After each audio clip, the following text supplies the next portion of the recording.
So Chuck, Special Operations soldier, Sergeant Major, retiring from the U.S. Army, 24 years. Bruce Guest, Market President, CoBiz Financial, close to 30, right? We're getting there.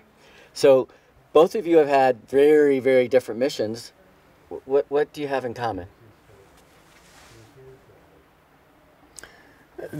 Everything's in common, I think, Jan. Yeah. We have a purpose that we are, so out here in the field, our purpose was to finish the mission, get from point B to point A, C to point D, and then home. And then we did that. In the business world, and Chuck and I talked a lot about out there, there's not a lot of pivoting we do, and maybe we should do more of that. We set the goal, we either get there and we don't, we have no ARRs afterwards. After action reviews, or a postmortem or a debrief. Yes. So in the business world, you're not getting the debriefs. We don't do that. And what's the benefit of it? The benefit is look back, see what you might have done better, might have done differently, so the next project you have, you can focus on what you did well the last time or needed improvement on, and change how you pursue that next opportunity. Right. And why do you think that doesn't happen? What prevents you from taking the time to do that? We're a public company. It's quarter to quarter. Yeah. It's what can you do for me this quarter? So Yep. you've got shareholders to appease, the board to appease, clients to appease. So part of that is the way we're structured. Yeah. Now, what's interesting about the business world, time and money. It's interesting about special operations community, it's life and death. So the stakes are super high. Chuck, you described what your perception of what executives need, what corporate America needs, that you think you guys have, and you just described a river flowing. Can you kind of go through that a little bit? Yeah, so I think the common, to kind of go back to the initial question, the common themes we have is, once again, mission accomplishment. I've had the opportunity to live in an environment where all the other distractors are taken away, and it allows me to be super focused at the world-class level. And to try and achieve that, there are so many hours in a day. And, everybody wants to get to that point, and they want to exceed, but sometimes they maybe get overcome by events throughout the day or other taskings that aren't all that important. So I think time management and, task organization within the organization could be a possible way to help that out. The articulation of how a civilian organization tries to move to a mission set different than a military is a military starts off first. Everybody's going to know their job before we go. Yeah. What I've seen is the free flow kind of, hoping that somebody's going to step up and fill those boots and cover down, or then it turns into crisis management. Hey, how do we fix this problem? Mm-hmm. On the move is kind of what I'm seeing from corporate world.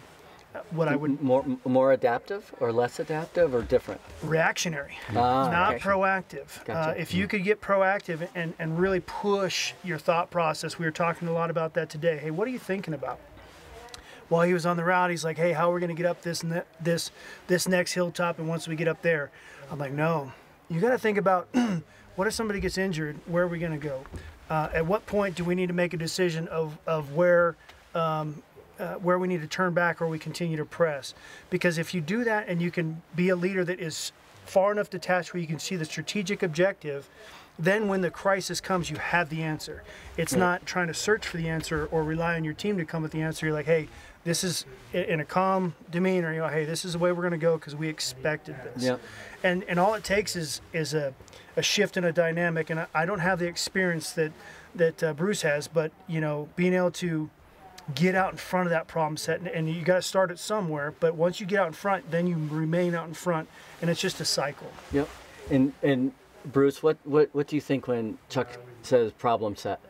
I mean, that's not a term. That's not a business term that I know. But what have you learned about when he talks about problem sets? The problem. First of all, you understand the situation. So when we built our shelters yesterday, there's a timeline. Yeah. So he said, here's what we're going to do. Here's what your roles are. It was very defined of what we were doing. Mm-hmm. In the business world, we sort of say, we need to get to that spot and let's just go get it done. We don't really plan ahead for that. Yeah. And then as issues come up, we don't know who's going to take care of those issues. So it's really a planning issue. And then pivoting when something's not going wrong. But like yesterday when we built our shelter, we all knew what we were doing. And Chuck set that timeline out up front. So when Tim was done with the fire, Tim came over and helped with the shelter, because shelter was number 2. Right. And I didn't have to ask him to do that. Yeah. I was leading that piece of it. I didn't have to ask him. He just did it because he knew what to do. And so as the shelter got going, we worked on water, we worked on food, we worked on our tool that were not as important initially, because fire, getting warm, and shelter are the first 2 things. And so how would you translate that to the real world, the business world? Not that this isn't the real world, but how do you translate that? Well, we're going through this, what we call loan process transformation right now. And I think Chuck, you and I talked about briefly on the hike. We have done a lot of that thinking through that process. And we actually are pivoting right now as we come up with issues. So, 3 years ago, we wouldn't have done that. We'd just say, let's just drive down this thing and let's just make it happen, even though things were going wrong. So I think we've learned some lessons in that. Yeah. So we're in the initial stages of rolling it out. We've already changed some things that we're doing, which is really cool. Yeah. In the past, we just kept pushing forward. So I see us as an organization changing and learning. Yeah.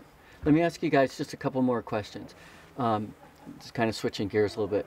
Chuck, what have you learned from Bruce and the others on this trip that you think, boy, this is important for me as I transition to the business world? These are maybe even some lessons I take back to folks that are right behind me that'll be transitioning out soon. I mean, are there any takeaways or any surprises? Yeah, I think it was, I mentioned last night, it being a little bit of a laboratory to kind of test my tools in this environment, see how they're received. If you come across as too pushy, too stern, it's counterproductive. But I actually like, I'd encourage guys like me that have done this for a long time and have managed either small problem sets or larger problem sets, their skills are wanted, and I encourage them to kind of go through a program like this to help them kind of ease into that, and then see what are the resistors, or what are, I'd say, the trip falls, because it doesn't translate perfectly, and you have to be sensitive on, well, we don't really do it like that. And then, okay, well, maybe it's only a 30% throttle on that one, and maybe we can push on this one. One of the other things I was thinking about on your last question to Bruce was, if you can detach and push forward and start to innovate and push on the next level, the next horizon all the time. And if you're a leader working on that immediate problem set, who's doing that? And if you can do that, you can actually contingency plan in front of it. So those are the other things that we're kind of discussing. But I realize that it all sounds nice on a hillside, but when you get to the grind, hey, you're accountable. At some point, you can change the dynamic, though, and probably make that work. I think innovating a process, you got to continue to adapt and change, and it sounds like Bruce's crew is about to go through that, and so that's a real important part.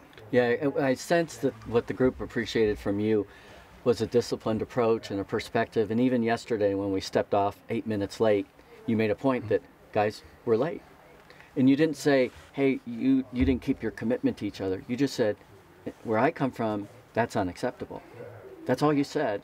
And yet today, everybody busted their butt to make sure they're on time. Nobody wanted to let anyone down. And Bruce and I both know in the business world, that's really hard to replicate, where you have that sort of duty to each other. Bruce, kind of final question. I know you've been impressed with this guy. What's your big takeaway about him, and where you might see somebody like this fitting in the business world, and a big lesson you'd like to take back to both your first team and your second team? Well, one of my favorite words is discipline, and that sounds bad in the business world. Chuck has a disciplined approach to planning the mission, and when I say mission, if you're going after a project, a task, I don't mean just military. So I think we need to have a little more focused approach up front. Plan for contingencies, which we don't do well. Right. We make decisions on the fly, and that's not always the best thing. So we don't have that contingency plan. And on the mountain, Chuck said, well, Bruce, stop here. What if we had an injured person? We're halfway here. Do we go back the route we did? Do we continue moving forward? We've got packs, so we don't plan real well. That's the biggest thing I learned from Chuck. Yeah, is planning. Yeah. And what sort of role would you see him in? Oh, if you And like, again, in your organization, it couldn't be more different going from special operations to a financial institution. But I've worn a tie once or twice. You don't even wear a tie. I think some of the guys do wear boots, cowboy boots. Yeah. I think you can put this on tape. Kicking some ass. Yeah. I mean, we've got to think differently if we're going to be successful business people. Yeah. Yeah. Simple as that. And again, I think as leaders, we owe it to our team to uphold a very high standard and not allow for mediocrity. Yeah. And again, that's what I appreciate about the community Chuck comes from is you have to make the team every day. And to work in that organization is a privilege. And I don't think we leaders create an environment where people feel that, where it's like, I get to come here. I mean, you know, lots of people would love to work here, but I've been selected. I have a standard uphold. And again, I think when we look around in the environment, I mean, we have only one place to look, and I think that's a mirror to really look at, you know, why things are going the way they are or aren't.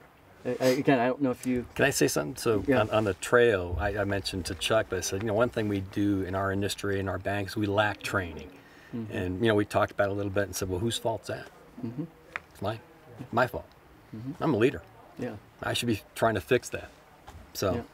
Yeah, good. I think that you know, Bruce is an exceptional person. I think that his culture has kind of tied him to what he's probably feeling, and I think you could probably get a ton more potential just by taking in those few things, of stepping off, placing in the people that'll take care of that, hold them accountable. They'll feel like they're part of a team, and then you start reaching and start putting in people like further out than you can think.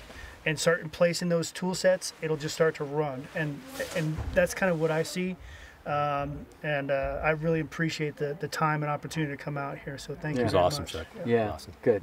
Thanks, guys. Thanks, Jen.